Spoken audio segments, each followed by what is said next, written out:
Hello and welcome to Working Scientist, a Nature Careers podcast. I'm Julie Gould. This is the first episode of our career planning series.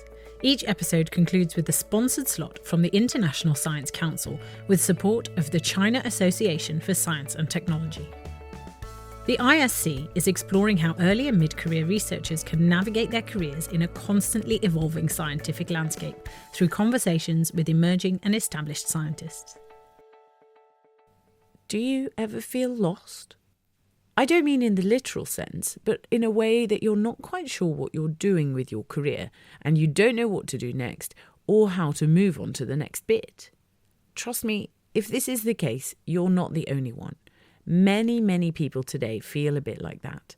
They're often focused on the project that's right in front of them at the time, and then they worry about the next step when that's finished. And this is the advice that a lot of young researchers get too, as I discovered when I spoke to a group of early career researchers at the Humboldt meets Leibniz conference in Hanover in Germany in September 2024. I'm Francesca Tivano from Italy, and I'm ending my PhD actually. So at the beginning it was like I had my plans for my career in academic and so on, but actually you realize during the years that it's a difficult path. So you see all the difficulties of instability in your life. Do you all get advice from your supervisors about career planning? Do they talk to you about it? Maybe at the end of your PhD, your supervisor start wondering what you want to do next, but it's like small time plans. The question is, why are people getting lost in their careers? People get lost because we're not trained on either how to design a career or how to, in some ways, keep up with moving our career forward in a way that we want. This is Fatimah Williams, an executive careers coach at Professional Pathways and an author based in the US. So even if that doesn't mean advancement as in promotion, but really like being an agent in how you want to move your life, where do you want your skills to be utilized? For young researchers in particular, it's very easy to fall into the academic career path without thinking too much, because it's so prescribed and obviously laid out. But even though this seems easy, it's also where the getting lost happens most frequently. So people get lost because they're either just kind of getting head down, getting the work done, and they're not popping up every so often to say, am I where I want to be? Do I have the skills to get where I want to go? Do I have the relationships to get where I want to go next? Really being intentional about what do I want to do? How do I want to use my skills? Where do I want to apply these skills? Now, what Fatimah is not saying is that working in academia is a bad idea or an easy option. It definitely isn't either of those. But what she is suggesting is people need to be intentional about their careers. And that is exactly what we hope you'll be able to do after you've heard this series about career planning from the Working Scientist podcast, supported by the International Science Council. And I think the first part of this is to understand what career planning really is. Because what it isn't is you just saying, I want to be a professor of X at University Y in 10 years' time, and then hoping for the best. As Fatimah said, you need to be intentional. So what is career planning? Well, career planning has a lot of theories and definitions underpinning it, says Holly Prescott, a career guidance practitioner and the careers advisor for postgraduate researchers at the University of Birmingham in the UK. She describes career planning as having some kind of systematic way to have experiences, understand what those experiences are telling you, evaluate that information, and then take actions accordingly. So a kind of form of experiential learning, really. When Holly works with clients, she makes sure that she understands what experiences they've had and what cultures they've come from, as she thinks that this might have an influence on how they make their career choices. As a careers advisor, I need to acknowledge that I'm trained in a model that is very Western-centric and is quite individualist, where we think of person-centered career guidance, for example, putting the person at the center, understanding their interests, what they enjoy, and then kind of supporting career decision making in line with that. However, it really depends on your cultural background. what things might be a priority for you in career decision making. So I always go back to an example when I was training, where I had an international student come to me. And when I asked her why she was interested in the company she was interested in, she said, because my friends like them, which was a really important learning experience for me, because for her and for the culture that she came from, moving into a career that was well respected by others, well respected by her community, was of paramount importance. So, once you're ready to do some career planning and ready to learn from your own experiences in the most efficient way possible, many career coaches advise that you apply a strategy to your learning. Sarah Blackford, an academic careers coach, says that when she works with scientists on their career planning, she often finds that they're engrossed in their current project, whether it's finishing an experiment, writing a paper, publishing results. And so the strategy Sarah uses with her young researchers is one that they are already familiar with. She likens career planning to planning experiments. You're trying to achieve something and it involves different elements, different smaller processes that may all be going on at the same time. And as much as you can plan experiments and think about, and reflect on what's already been done and refer to other people's work, and you have to make decisions, you have to draw upon information, and then you do your work, and at the end of it, you hope to achieve your aims. And in the same way, it's important to reflect on you and where you are now, and to use resources and information in order to achieve your aims as well, so that at the end of your contract or when your PhD finishes, you can then move on to the next experiment, which will be the transition into your next role. Sarah's work with young researchers is based on many different theories of career planning, some with a psychological perspective, some with a social perspective, and others with an organisational perspective. It's about how your social background and your environment, and even, your family and your genetics, and how these things might have influenced you in the past. And one model that Sarah and a lot of other career coaches use to guide their clients was first proposed in 1977 by Law and Walls and is called the DOTS model, which stands for decisions, opportunities, transition, and self. And those are those kind of elements that I think, if you're trying to plan your career, they're the 4 elements you should really be focusing on. But in that, we overlay planned happenstance. So that's Mitchell and Krumboltz, and that came about 20 years later. And that is where you harness behaviors such as being proactive, being positive, being flexible, taking a bit of a risk, coming out of your comfort zone, and, networking and engaging with people. So, that is where you make your own luck. Luck just doesn't happen out of the blue. We'll actually have a whole episode in the series about planned happenstance career stories in a couple of weeks. And then Holland's theory of vocational personalities, which is the RIASEC model. Holland's RIASEC model, first formally developed in the late 1950s, is one of the most influential frameworks in career theory. It classifies both people and their working environments into 6 personality types, and the idea is that the people are more satisfied and successful when they work in the environments that match their personality type. I have just transformed it a little bit. I've adapted it, and I've turned it into my PhD career choice indicator. And you have 6 categories of functional, investigative, artistic, social, management, and enterprise. And what you do is you use it as a tool to enable people, especially researchers, and I use it a lot with researchers, to reflect on the work they do, and then to try to figure out what they enjoy doing most, because it's the enjoyment that you want to take forward, and then maybe improve on things, look at it for personal development, look at it for career choice or job seeking, and there's various ways you can use that. And then finally, one that I do refer to is Patton and McMahon, and theirs is all about all the different influences, communities influencing you, you influencing things beyond your control as well.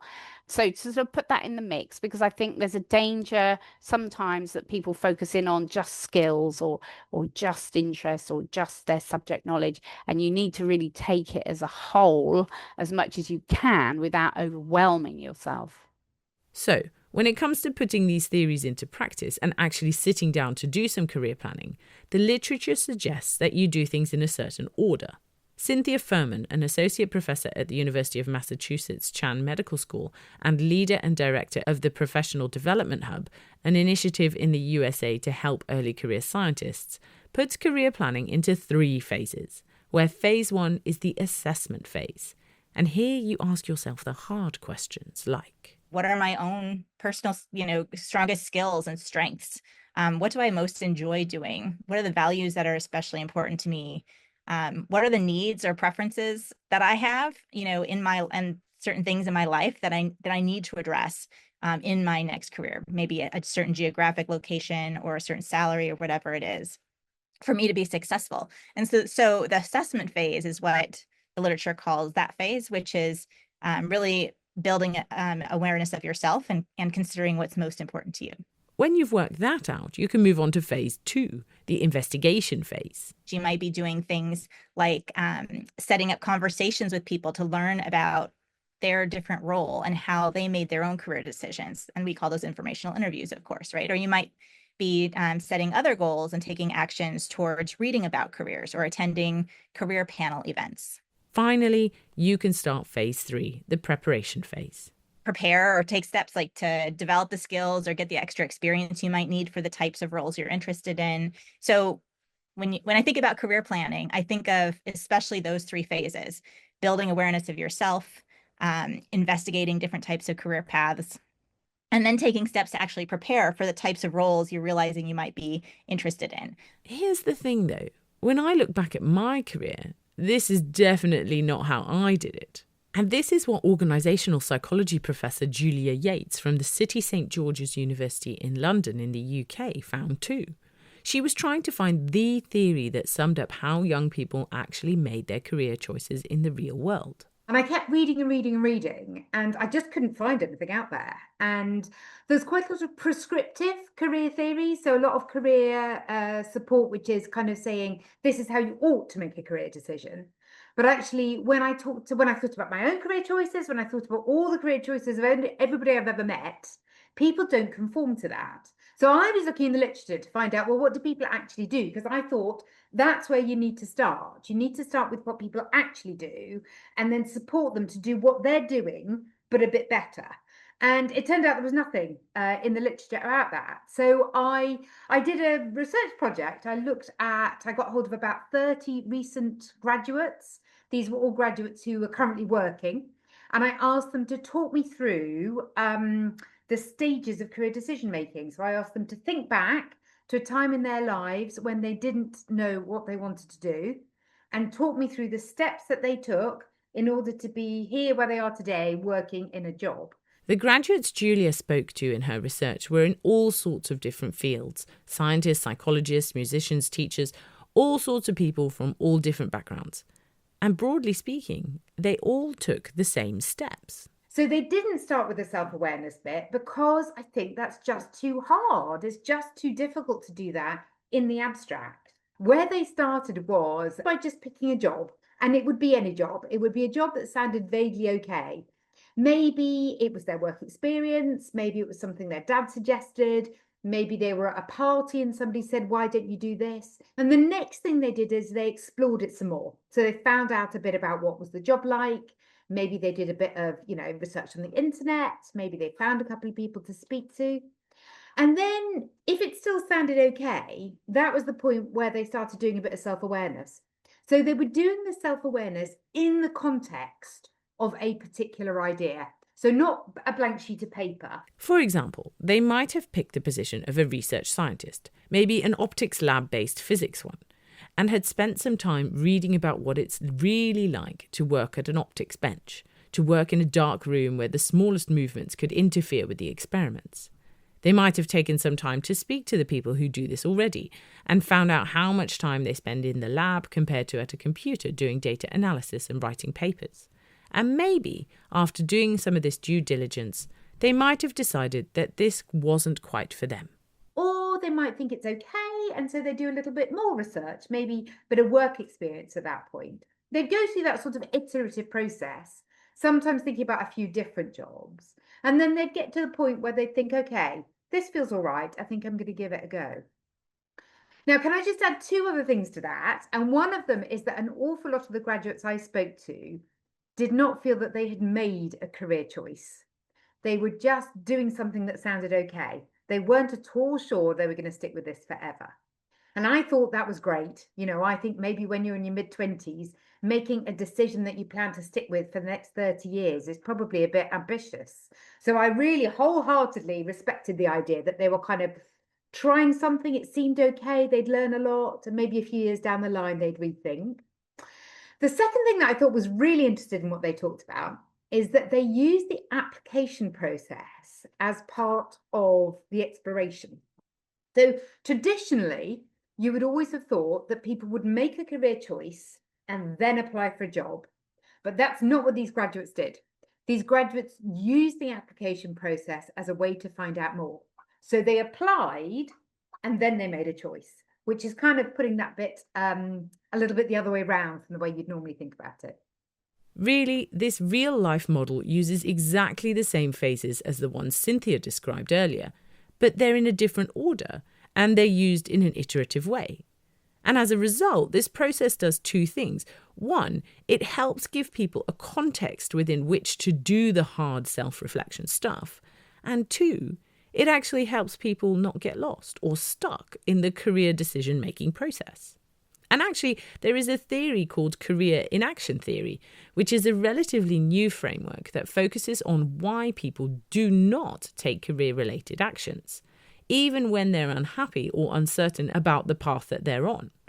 And instead of assuming that people are always actively planning or progressing, the theory asks the question, why do people freeze or delay or avoid or stay still when making career decisions? So one of the main things that people get stuck around is cognitive overload.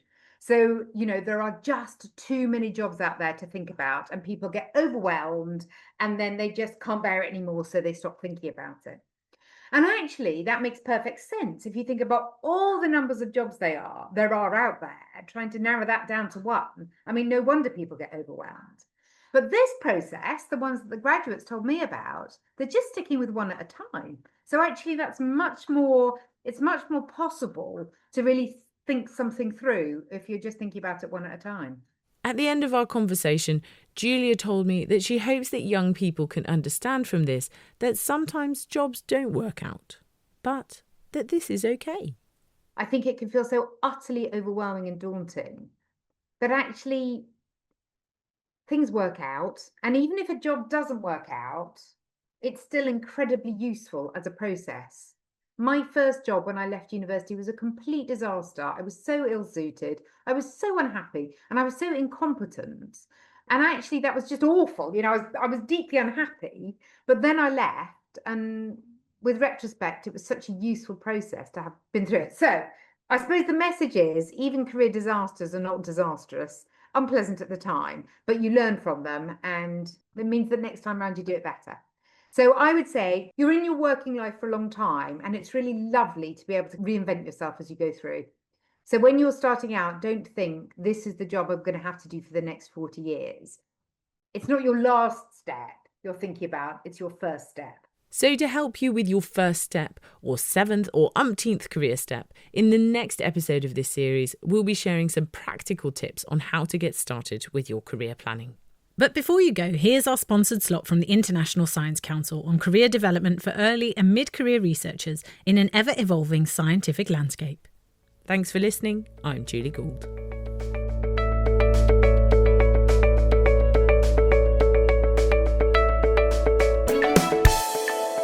Hello and welcome. I'm science journalist Izzy Clark, and in this podcast series presented in partnership with the International Science Council, with the support of the China Association for Science and Technology, we'll be exploring the changing scientific landscape for early and mid-career researchers, and how best to navigate it.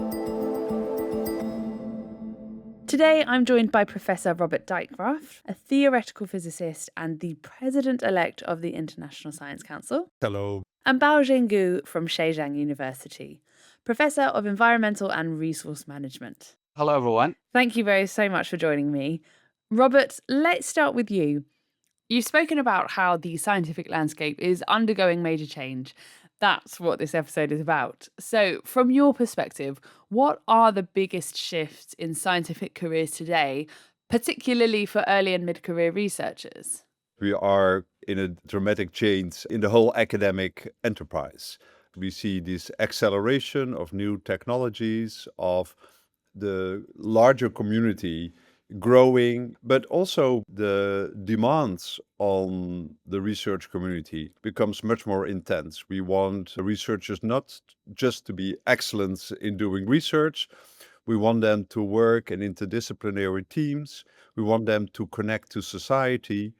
We want them to have policy advice. So if you're an early career researcher, you might feel overwhelmed about how are you going to navigate indeed that landscape if it's changing so rapidly.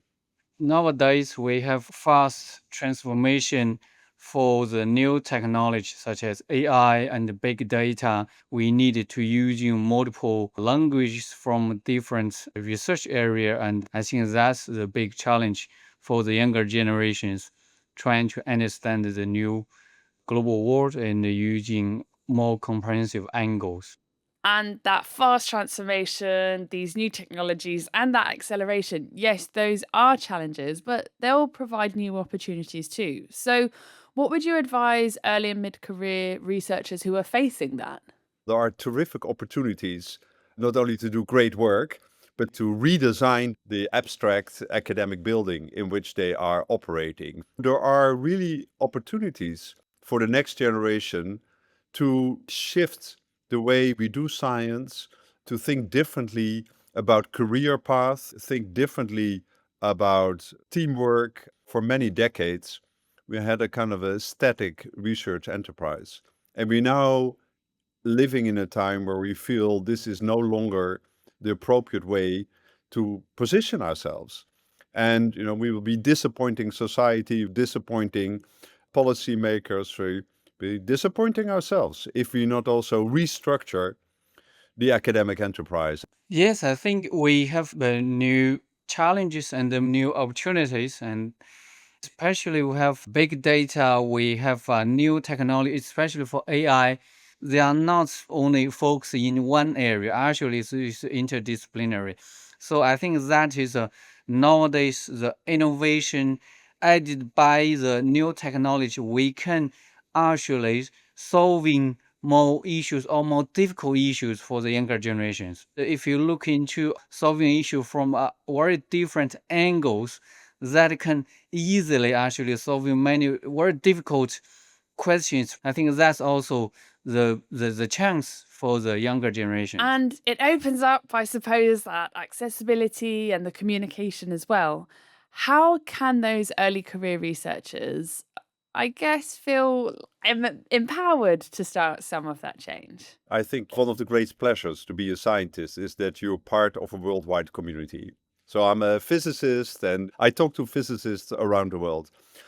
If you talk about how should you shape careers, how should you change the way in which we collaborate, how should you structure the academic institutions, often that is a discussion you only have nationally. I will have the conversation in the Netherlands, and Baojing will have the conversation in China, and these are like separate conversations. But actually they are again the same common issues because they are driven by the big, I would say, societal forces that impact science. So the wonderful thing that IC can do is to have these conversations, and then facilitating conversations like this works empowering because many young people have terrific ideas. But I think part of the role IC has is to exchange these best practices. We have one world, one house. We need the world to work together, especially for the climate change issues. Each region have their own issues. And so I think as they have a platform that allow us to discuss with each other. That kind of help the scientists to understand the sustainability in different parts of the world. And finally, we unified as one world. That's a really very important point that Baojing made. We cannot solve these big issues if we are not collaborating globally. Yes, absolutely. But with that international collaboration comes travel, communications as well. And sometimes that can be difficult, especially if you are at the beginning or the middle of your career. So, Baojing, if I ask you, what challenges have you faced in international collaboration and how have you been able to adapt to that situation?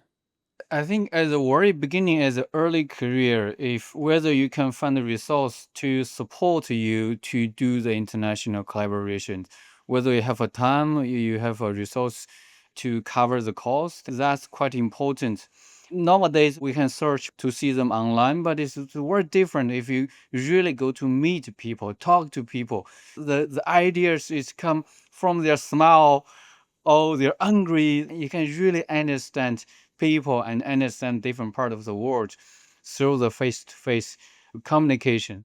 Yeah, and there's no doubt that there's something special about face to face communication, but that also relies on resources. And that's something to address, whether that's funding, infrastructure, or time. That affects scientists across the globe.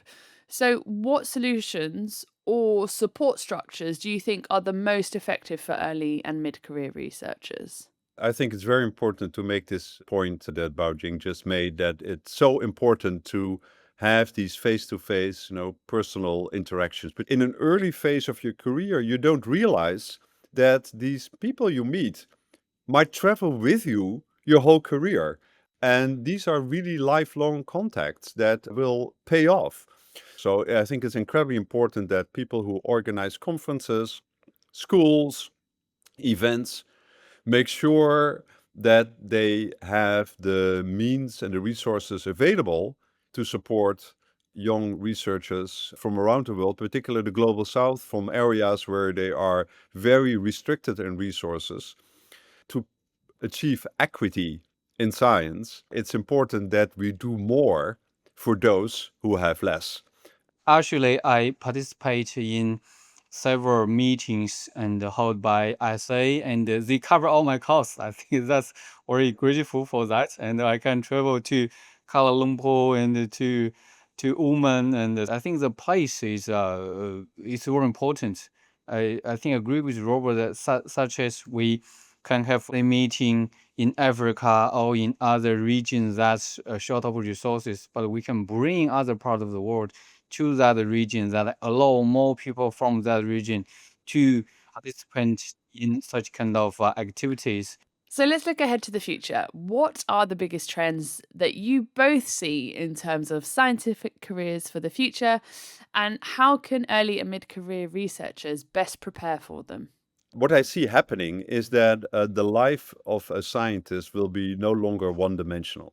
You can go to other fields, you can be active in public outreach, in communication. And of course, the other big trend is that we look at the collective, because all those demands that are on science, not a single person can do as a single individual. We have to do it collectively within our institutions, within our nations, and I think also in the global community. And my biggest kind of message to early career scientists, feel free to explore that space. Keep that kind of explorative attitude that you have in your research also for your own career, and find your own path in this vast space where you feel most at home. Baojing, what do you think? I'm thinking the future is maybe more creative for the younger generation with the help of AI, and we can do more creative job. And we may not only change science, but also the world, how people connect to each other, how people talk to each other. And we build the high technique facilities for the younger generation, allow them to really create new framework or things that can lead our humankind for our next step. And another thing is a critical thinking. When we read whether we have a critical thinking, whether personally we do wrong or we can do better. And I think the third most important part is see the world.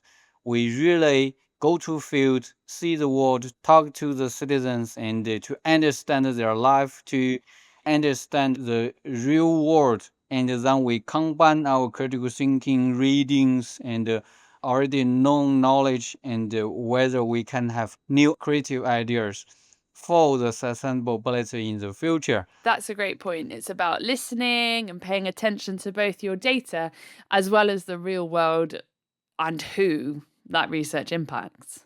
I would also say listen to your inner voice. It's a really complex world in which you're navigating. This is vast ocean, but I think inside you have a little compass that tells you where your passion is, what perhaps the very beginning of an idea is, but make sure to listen to this little voice inside you, because that will guide you through the future. Great advice. Thank you both so much for joining me today. If you're an early or mid-career researcher and you want to be part of the global community that Baojing and Robert mentioned, then join the International Science Council Forum for Emerging Scientists. Visit the website council.science/forum. I'm Izzy Clark, and next time we'll be exploring the importance of careers within science policy. Until then.